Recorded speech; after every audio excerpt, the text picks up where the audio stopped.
Hello everyone, हजुरहरूले देख्न सक्नुहुन्छ मेरो बिरयानीको रेसिपी। आज चाहिँ मैले यसरी प्याज र टमाटर काटेर अनि बिरयानीको चामललाई उसिनेर मजाले बिरयानी बनाउँदैछु।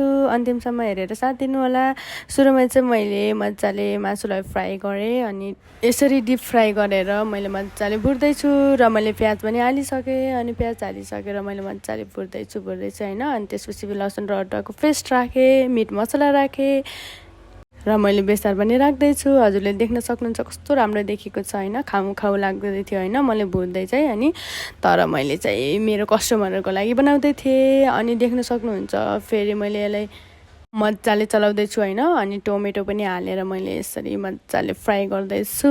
अनि त्यसपछि देख्न सक्नुहुन्छ मैले थोरै झोल हालेर अनि त्यहाँ उसिनेर राखेको बिरयानी चामल राख्दैछु र मैले यसरी बिरयानी चामल एड गरेर अनि फेरि 2 प्लेट कलर आएको थियो नि त। अनि भेनेगर राखेँ, सस राखेँ, अनि यसरी नुन राखेर मैले मजाले चलाउँदैछु।